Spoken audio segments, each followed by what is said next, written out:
Okay, thanks for staying, and I hope you all enjoyed it. My name's Simon Fellows. I'll just go down the line.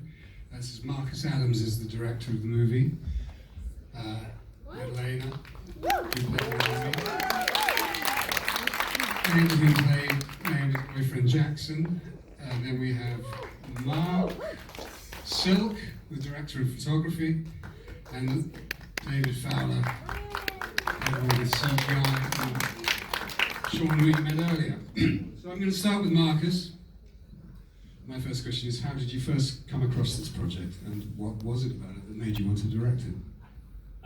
Well, Sean had the script and contacted me and said I'd done sort of thrillers and horrors before, so it's kind of a natural marriage to do some sort of like creature feature survival thriller, and it was a no-brainer for me because Jaws is one of my favourite films. So any chance to do a shark movie?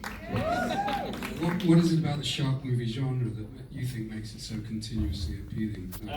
I just think they're like, you know, death personified, really. I mean, they're an amazing creature, they've got amazing qualities, but they represent almost like the ultimate apex predator in an environment that we're not used to. So once you go into that water, you're in the environment, and it's just that sort of, you know, one of the few times that humans can, you know, that they're vulnerable. Yeah. You know, and especially with this story, you know, because what I liked about this story is you've got a very ordinary set of people in an extraordinary situation. So that sort of quest to get out of that sort of whole realm of trouble is always a sort of, you know, the tone was really good for me. So of those sort of emotions that a shark particularly provokes, which are the ones that you most connect with, or that you are most affected by, rather than just fear itself? Well, I mean, it's a difficult one. You know, I mean, we're all, you know, I spoke with Pierce about this, the writer, and I think we were sort of trying to trigger, you know, get down to what these films, the apex predator films, represent. And at the end of the day, it's, you know, you don't, not getting too deep about it, but if you want to go into the subtext, they represent death, and we're all scared of death. You know, it's all coming at us at one point.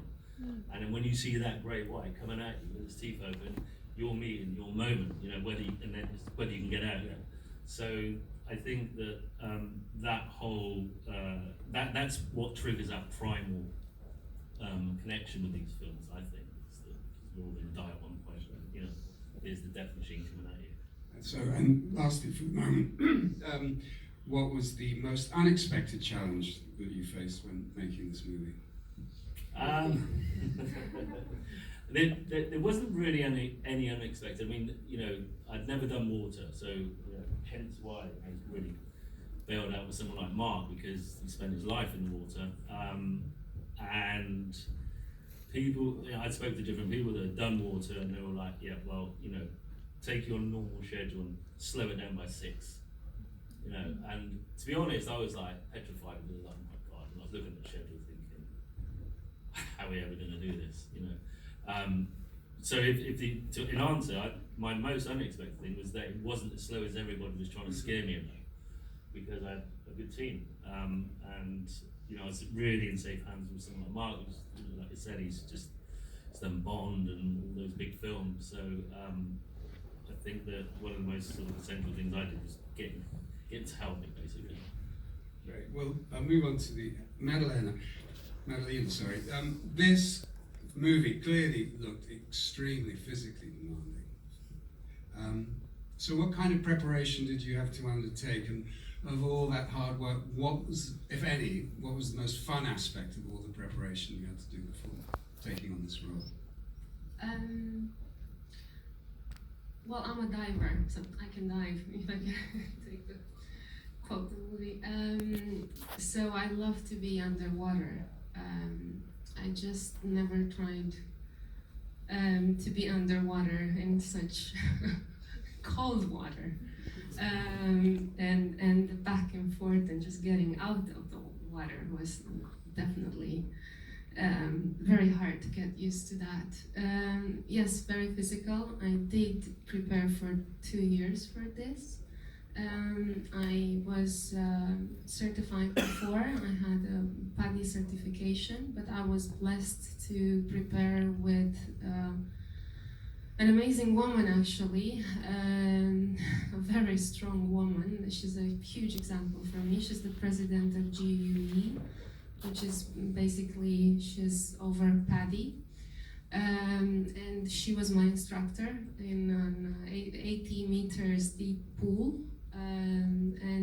Now I can save people underwater for real, not just in the movie. So, thanks to this amazing woman, I kept on doing that. It's a complicated process, of course, especially just learning how to use the full face mask and just make communication work on set, because initially I just realized I just couldn't hear, and I had to learn how bubbles would just like block communication. I wouldn't hear anything from the outside, any of Marcus, like really nothing. So I've learned how to hold breath underwater in order to hear. And which kind of helped, I think. It helped with the character and just being afraid, because that's what you do. You stop breathing when you're afraid. So I was into character for many other reasons, just because freezing, it was really, really like unbearably cold. I'm shaking now if I think about it. I was just like, I would go to the hotel like this, and I did kickboxing because I had so much adrenaline on set. So in the evenings I would go to the gym actually just to get rid of the adrenaline. But I cared so deeply about this project. I fell in love with this project, so I just wanted to make this project and every step of it work. So that leads nicely into my next question, which was, were there any aspects of the character Naomi that connected with you personally, and what was it about her you most liked? I like about this character that she has a very, very deep cut, and it's painful to have a day to celebrate a moment like that in your life, when you just you have to remember every year that you've lost your parents. And I like this. The choice that she has, that instead of being afraid of water and avoiding doing what her parents were doing, avoiding diving, avoiding going in the heart of the ocean, I like the fact that she actually chooses to do all that, because that's how she somehow heals her cuts, her pain, through conquering somehow that world with a lot of respect. I like the fact that she's somehow friends with the sharks, and that the sharks help. I think you've already seen my questions, because my last question to you, knowing what you know now and what you've learned from making this film, if you ever found yourself faced by a shark, how do you think you would react? A reef shark, I would just caress them. If it's a reef shark. And if it's a dangerous shark, so that we all know. Dangerous, I really think that respecting nature is so important, and I think that's what we forget today. And maybe this is my idea. I think that if you respect nature, nature will respect us back. I have this feeling that we should apply that more. So yeah, just a very positive vision. So on to you, Ed. Your character has to go through quite extreme emotional changes during the course of the story, but often in really short, sharp scenes. As an actor, how do you access those emotions so quickly, knowing you've got such a short space of time to get them across? Well, that's something we talked about, wasn't it? It was, how do you get this person from A to B with just short blasts, and what was going to be too much? Because also, if you're cutting from, something else, it might, what's going on? And a lot of kind of looking at a map, being freaked out by a dot on a map. How much do I be freaked out? I don't know, we just kind of talked about it, kind of felt it out. I mean, I remember the scene on the stairs. I think I came in a bit frantic and you're like, hey, just tone it down a little bit, let's try a little bit less. But the truth of the matter is like, I was processing it, he's completely helpless. This is the person he loves, and you're completely helpless right there. You don't know what's going on, and no one else is taking it as seriously. And that's an awful feeling. So I just kind of thought to myself, as I really do whenever I'm working or acting, is how would I feel, you know? And I felt helpless. I felt frightened about, you know, people I love being in danger. So I think we all have, really. When you care about people, that's common. So just kind of amp that up a notch, you know, just go for that, and you know. We sort of made sure we maybe had a couple of ranges. Give me a couple of takes. Yeah. Yeah. Down. Give me a good one and a bad one, you know. And then how do you create the emotional arc that goes through the story, knowing you've got these short bursts in which to deliver that and make it sort of constantly believable? Yeah, well, we talked about it, and I think that's down to Marcus and the editors, you know. But I think the big thing was, how is he going to show up when he gets to the boat? Because this guy is not John Wayne, you know. He is not the hero, you know, the knight in shining armor. He is, all right, he lives a nice life in the Caribbean, but he's a normal guy. He goes to work, he's got his relationship, and things are pretty, you know, they're predictable, should we say, for him. And then this totally extraordinary situation occurs, and how is he going to be in that situation? And of course, we have to, you know, he is quite brave and heroic to an extent. They both are, obviously, but how do you make it so it's not, okay, all of a sudden it was this nice guy who's now, you know, action hero. Yeah. So that was interesting. It was kind of tempering that, you know, and making sure that we kind of achieve something. And to be honest, like in all things, like you're not exactly sure that you're pulling it off or that you're doing it. You do what feels right, and you know, if it's shit, they'll save you an edit, right? So I could ask this for both of you. Do you think that Naomi and Jackson, at the end of all of this, will stay together for the long haul? Or do you think the trauma they experience will just be unsurvivable? What do you think? Probably a lot of bad dreams going on. A lot of therapy, you know. Everyone, right? Yeah. I think so, yeah. They're strong. I'm going to move on to Mark, the DP. Yes, we haven't actually been formally introduced. You've long been known as one of the go-to guys for underwater camera filming. So what did you find with the difficulties in making the shift to being, from that to being the overall cinematographer, and were there any that surprised you? There weren't a lot of major surprises. You kind of know that the elements of the cold water and the, you know, just generally, it's the environment. That's the tricky thing. But rather than fight the environment, you go with the environment. Use the beautiful location.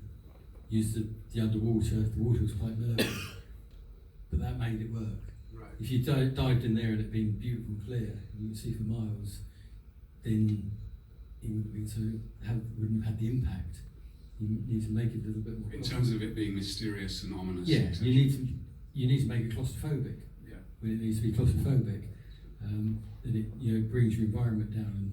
And if you can't see everything, that's the worst thing. It's things that you don't see that load the gun to make you scared. Yeah. So and for those of us who don't know, which is probably most of us, could you just tell us a little bit about the complexities of filming underwater? For example, how many people are behind the camera? I mean, we're aware of, above ground, what a film set looks like and the number of crew, and not only that, how do you communicate underwater, both with the crew and the actors that you're filming?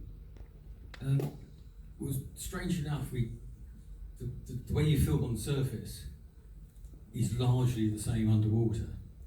We have the same crews pretty much, and the same disciplines work underwater as they do on the surface. there's a little bit of adaptation, obviously communication. You know, I've been working with a camera operator for 10 years and my underwater assistants for the same. And then I just look at her and go, like that. It's like, we're going to do a shot over there. And she looks at me and goes, big shot, little shot. I go, big shot. It's quite simple. You know? I mean, there's no... And with actors who are new to the relationship, when the communication isn't so well known, how do you get across to them back and forth? We're quite clear. I'll go, you look that way, and then back a bit, we'll come forward a bit, and like that. Yeah, we keep it simple. So, knowing that you do keep it simple, in the end, what turned out to be the hardest part of this particular shoot? That maybe blindsided you slightly. Well, I think from doing it for all these years, the hard bits sort of fade out of my mind. That's why I'm still here, because I remember all the really, really lovely bits of it. So Okay, then tell us one of the loveliest bits. Well, the lovely bits of the people, the situations, the script, the direction. Obviously, Marcus leads from the top, and if you've got a leader who's nice all the time, it makes it a lot easier to be happy and be enthusiastic. If you've got someone miserable at the top, they can bring the mood down. So we were blessed with lovely people. So every morning you get up, what are we going to do today? Right. So there's no people sort of down in the dumps. You know, whatever, even if it was difficult, which it was at times, there was always optimism and happiness from above, and you must have experienced it the same. That everything's like, right, we're going to do it, and so there was a genuine enthusiasm. So, you know, the hardest bit I can't remember. So don't worry about that. Great, thank you. And finally, on to David. You've worked on other animated animals before, and Marcus tells me, for example, the Harry Potter prequel, Fantastic Beasts. Am I right? Yeah, that's right. So, what are the difficulties of animating amphibians, and particularly shark? So particularly with this film, it's not fantastical. It's not about making a horror creature. It's about making them really natural, look natural, behave naturally, and you know, that's with both types of sharks, because obviously we have the reef shark as well as the great white. They both move in very different ways. They are entirely different animals in themselves. So trying to distinct that and also make them look real is the challenge in this. And what about animating water? I mean, that's fascinating. Yes, and water displacement. So that was probably the most difficult aspect of this film. So the underwater side of things, where you can really accentuate the natural movement of the sharks, is, you know, that's its natural environment. So that's the, dare I say, the easier part. But going above water and breaching and then re-entering and having all of that interaction with, you're doing two entirely different things there. You're taking, you know, we've all probably seen documentaries of sharks when they breach. They don't breach in a, dare I say, aesthetic way. They, you know, they're contorting and they're changing, and you've got to then marry that with CG water, and have that interaction between the two gels, so that, you know, you don't break the ideal that this is a natural shark that is behaving in its environment.